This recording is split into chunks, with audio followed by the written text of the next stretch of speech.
Welcome to Peaceful Life Radio, your companion for navigating the second half of life with wisdom, intention, and grace. We're Don Drew and David Lowry. We're here to help you embrace your wisdom years with confidence and purpose.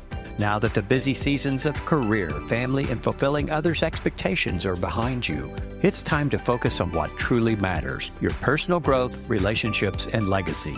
The best chapters of life are still ahead, so let's dive in.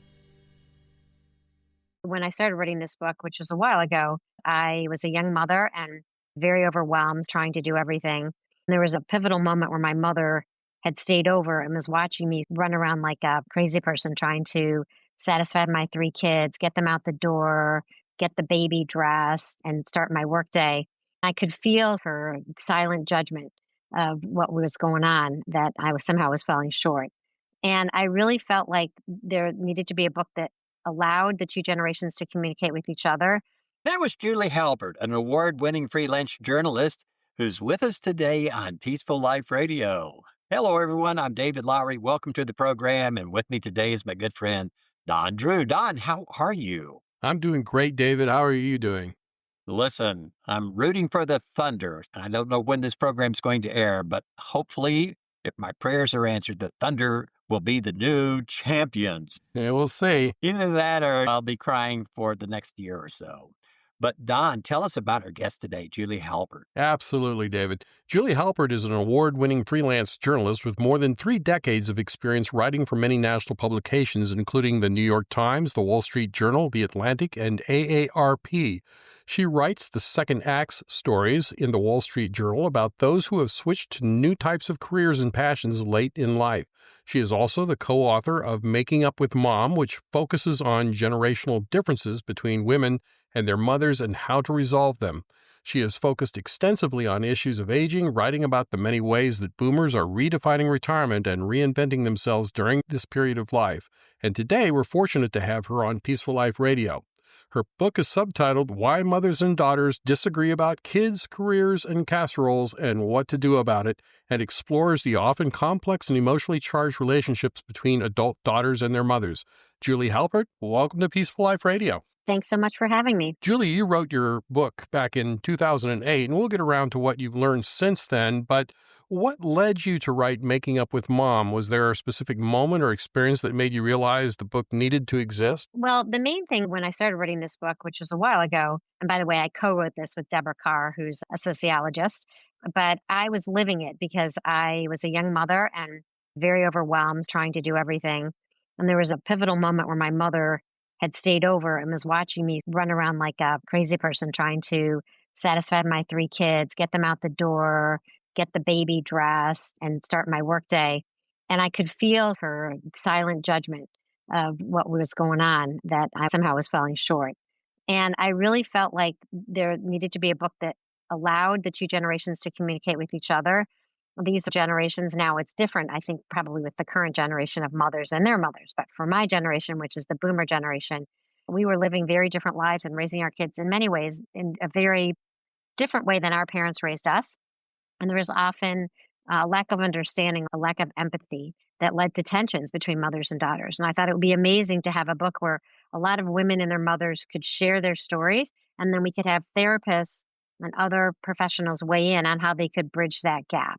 And so we interviewed 50 mother-daughter pairs, both mothers and daughters. And sometimes there was revelations in those conversations when we did them with the mothers and daughters together. And then we had all these really great takeaways, which I still often use in my own life. So it was a very practical book. And because of Debbie's sociology background, she provided a great historical perspective of the role of women throughout time. Julie, this title hints at tension and hope. So why do you think the mother-daughter relationship is so often challenging and yet so important? I think it's because mothers and daughters really need each other. I think that daughters really value their mother's approval and are always seeking it. And yet there are times when they often clash and they disagree. And it really becomes very hard. We look up to our mothers, no matter how different we are than them, which in many cases we are. What they say and do to show their approval is really important for us. There's constantly that push-pull where you might be at odds with your parent, but you really want them to endorse what you're doing and show their love to you. Julie, were there any particular stories that moved you in the process of writing the book? Did you learn something that surprised or shifted your own perspective? Yeah, there are a couple of things. It's funny because I haven't looked back at this book in a long time. So today I was looking back at it for the first time in a long time. And there was one particularly interesting story about a daughter who felt her mother was criticizing her for being overprotective of her baby. She slept with her baby, and the mother thought that wasn't right. Anytime the baby would cry, she would run to the baby, and the mother thought this was going to instill in the child a sense of dependency that was not helpful. So the daughter emailed the mother, even though she lived near her, and said something to the effect of, when you say these things, it makes me feel inadequate, like you're questioning my parenting, and don't think that I'm a good mother. And the mother responded and said, I never meant to imply that. I think you're a great mother. And so sometimes the way people behave isn't what they really are thinking. And what we often found through this book was that leading with empathy, leading with the way you're acting is making me feel this way. Often it may not necessarily resolve the problem, but it could allow each generation to understand each other. The other lesson that I took away and that I try to use as I parent my daughters to this day is be careful about not pushing your children to lead the life that you want them to lead. Accept their choices and allow them to do whatever it is that makes them happy. There are often times when I want to chime in and give advice and tell them what to do or what I think they should do, when what's more helpful when they're having an issue is to just listen. I mean, I think in Hamilton, it's talk less, smile more. I would say talk less, listen more.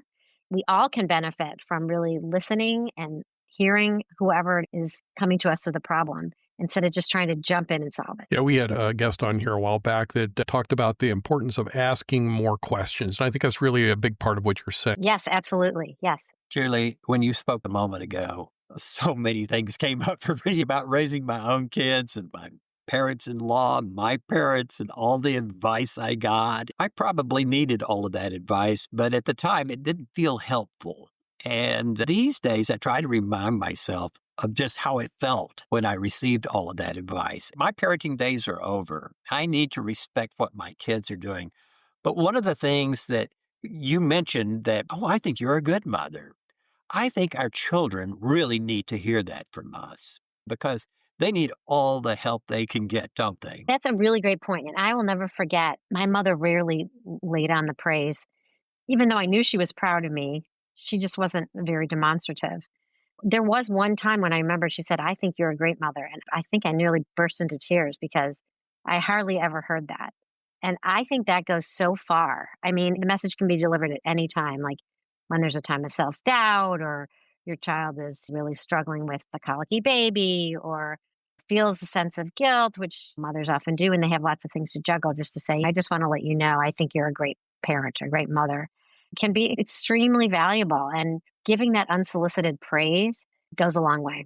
One of the big themes in your book is how generational shifts, especially in gender roles and career expectations, can create conflict. And we'll talk here in a few minutes more about current generational issues. Help us unpack some of what you learned in this process. Our generations, they've shifted, right? The people who are young mothers today have probably more in common than I did with my mother. But at the time we wrote this book, there was very big difference between women who raised their children in the 50s and 60s and those who raised their children in the subsequent generation in all sorts of ways. Women more commonly stayed home, did not work outside the home to raise their children. That also allowed them the chance to spend more time cleaning and cooking full course meals. And lives in some respects were narrower, although some would argue less stress. There are other women we interviewed, interestingly, who actually did work during that time. And when their children decided to be stay at home moms, they were very resentful of that because they felt that there were these opportunities open to them that they didn't want to take. Often, when you got married right away before you had kids, some women at the time that we interviewed decided not to have kids at all, or certainly decided to have smaller families for a variety of reasons, economic, professional. So that was often a big source of conflict. Why aren't you having kids? Why are you waiting too long to have kids? Why are you not having more kids? And also the role of men. Fathers a generation or more ago weren't as involved in the rearing of children. And the mothers sometimes felt like their son in laws did more or were even taken advantage of by their daughters. That was often a source of conflict. Today, similarly, in the area of having children, a lot of young people don't want to have children at all because of climate change and all kinds of other factors, definitely economic factors. So you've got differences in the way people live their lives 50 or 60 years ago versus the way people are living their lives today. Yeah, my son, who is 38, I've noticed he and his friends are much more directly involved in the children's everyday life than I was in my generation. Part of my understanding of what I was supposed to be doing is making money so that the world can continue on good for everybody. And the reality is that I missed out on a lot. I look at my son and his friends and I go, man, they're getting it a whole lot better than I did. And I think it's really a positive role change that's taken place in these last couple of generations. Definitely. And the other thing I should mention is that the extent to which children are scheduled is starkly different than a generation ago. When, like, the summers, you just roamed on your bike all day and you were called in for dinner, right? And moms, even though they were at home, they may or may not have done as much in terms of managing a child, taking them to the activities, getting involved at every level. So that's another source of conflict where the grandparents will be like, why do you have to have them scheduled so much? Right. And then the parents saying, well, that's how it's done. You're absolutely right. There is such a big generational difference. I related to what you said about the shifts between our generation and how it was. I had a very structured notion of what my father was supposed to do and subsequently what I was supposed to do and how my sisters were supposed to function in the family. Where do you see the biggest disconnect between the generations? I think it's more a lack of understanding or an interest in understanding. So even if my life is different than the lives my children lead, I'm curious and I want to try to figure out why they do what they do. And I want to try to support that. In my parents' generation, everything seemed more rigid. There were certain ways to do things, and you didn't diverge from those ways. They were just really very different. And again, I think with subsequent generations, there's less of a gap because their lives are a bit more similar. And the other issue I should mention that's naturally different is my parents and their generation had us generally when they were much younger. So they were, I wouldn't say peers, but they were younger and they hadn't lived as much life. I think older parents do things differently. I mentioned before the overprotection thing, hyper involvement that parents get involved in.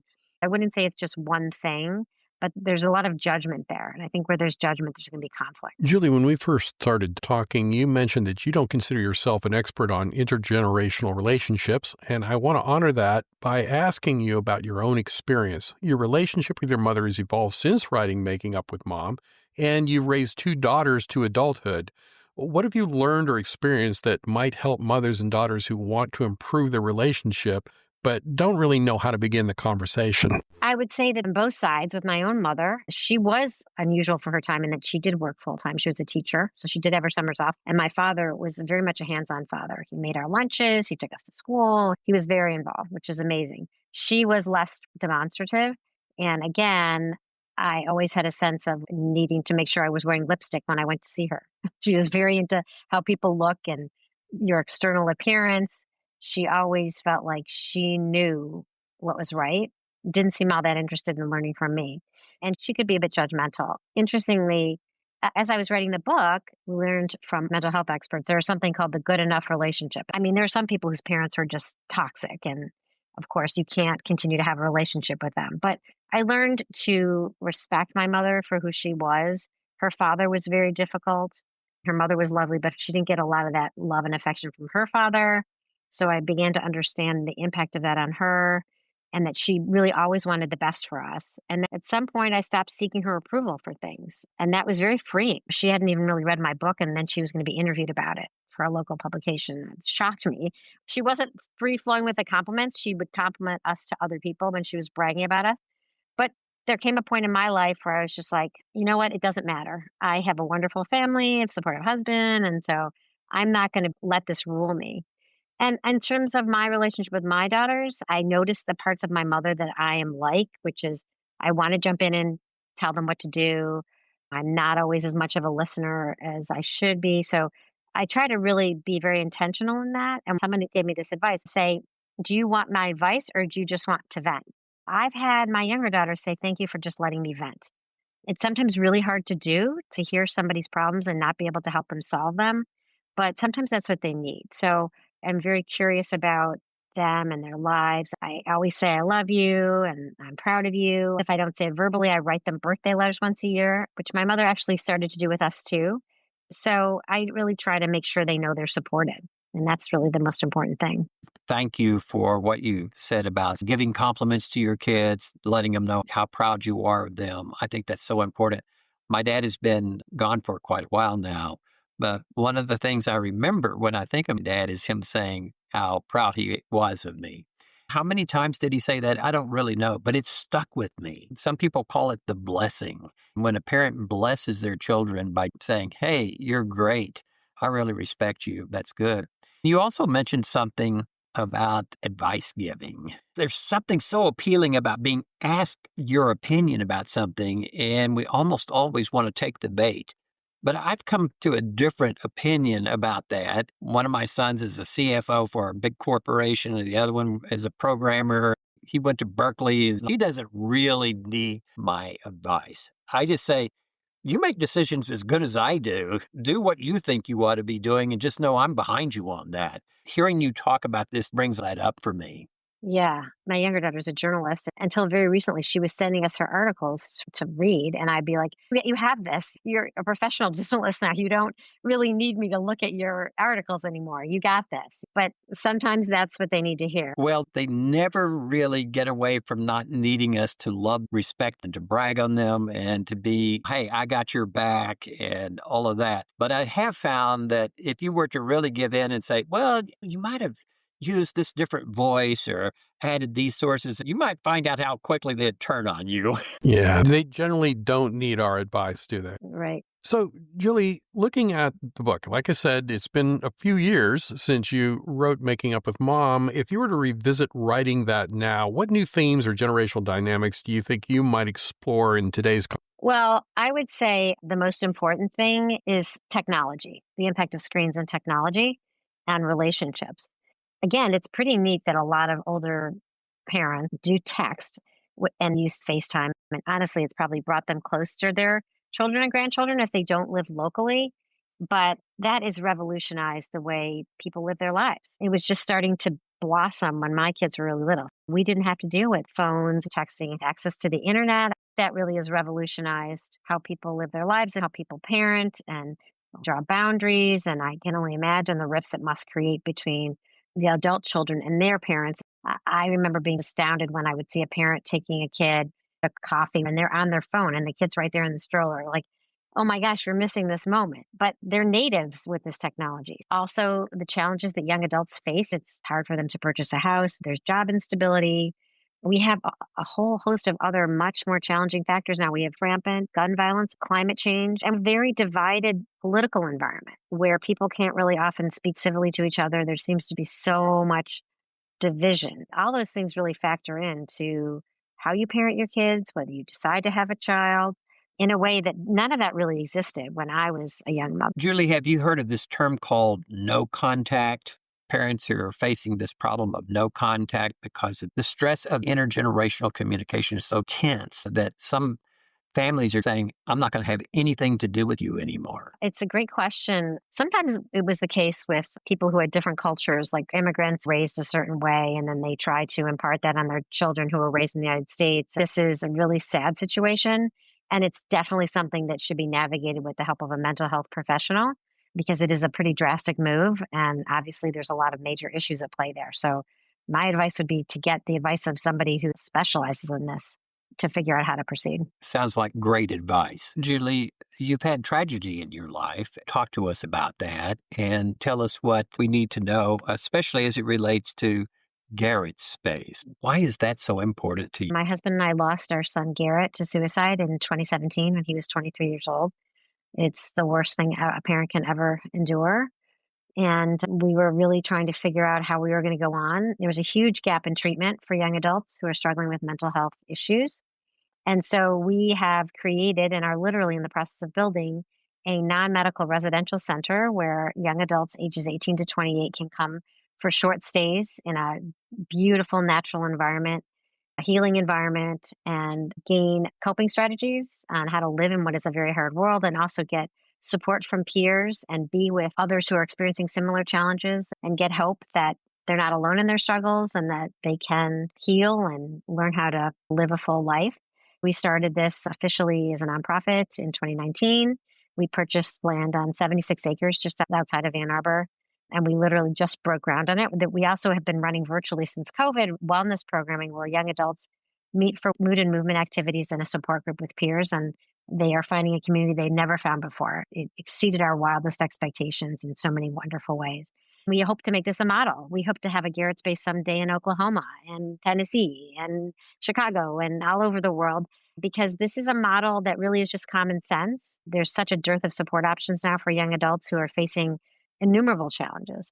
We feel very fortunate that this is coming to fruition, and we hope it'll make a difference and save lives. So, Julie, what's next for you, and how can people learn more about you and your work? What's next? I'm a working journalist. One of my gigs that I really most enjoy is the second act stories that I write for the Wall Street Journal about people who pursue interesting and new passions-laden life. These are in the journal twice a year in November and April. And I'm always looking for great candidates of people who are doing something really out there and interesting that gives them incredible joy. If anybody is interested, you can reach me through my website, which is juliehalpert.com. We just hired an executive director at Garrett Space. Our website is Garrett's, 2 R's, 2 T's, 2 S's. It's a pretty comprehensive website that tells you a lot about what we're about. If you are seeking help, we have a section for that. We have crisis resources. We are offering wellness programming free of charge, but it is for people within a 50-mile radius of Ann Arbor. Once the residence opens, however, it'll be offered to anybody anywhere in the country, and we are going to be offer service, but we're going to be offering our services on a sliding scale. So anybody who qualifies to be admitted could do so regardless of their ability to pay. We really want this to be accessible. If you want to donate, you can certainly donate online there. We're, of course, always eager for support year-round. This is a very ambitious project, and it will require a lot of financial resources, so we're always looking for that. All relationships are complex, and cross-generational relationships between mothers and their daughters are no exception. Modern pressures and generational shifts will always present challenges, as each of us are, in fact, learning as we go, finding out what it means to be a brother, a daughter, and a mother at each stage of our lives, whether we are 20 or 80. Julie has provided valuable insights today, and I look forward to reading more of your articles on second acts. I also want to remind our listeners that Garrett Space is dedicated to reducing suicides and filling critical gaps in supportive care options for young adults 18 to 28 facing mental health challenges. They are located in Ann Arbor, Michigan, and you can find them online at garrettspace.org. Julie Halpert, thank you so much for joining us on Peaceful Life Radio today. Thanks so much for having me. That's it for today's episode of Peaceful Life Radio. We hope you found inspiration and insights to help you live with purpose and fulfillment. If you enjoyed today's conversation, subscribe, leave a review, and share this podcast with someone who could use encouragement. The best chapters of your life are still ahead. Until next time, this is David Lowry and Don Drew, encouraging you to age intentionally with peace, purpose, and joy.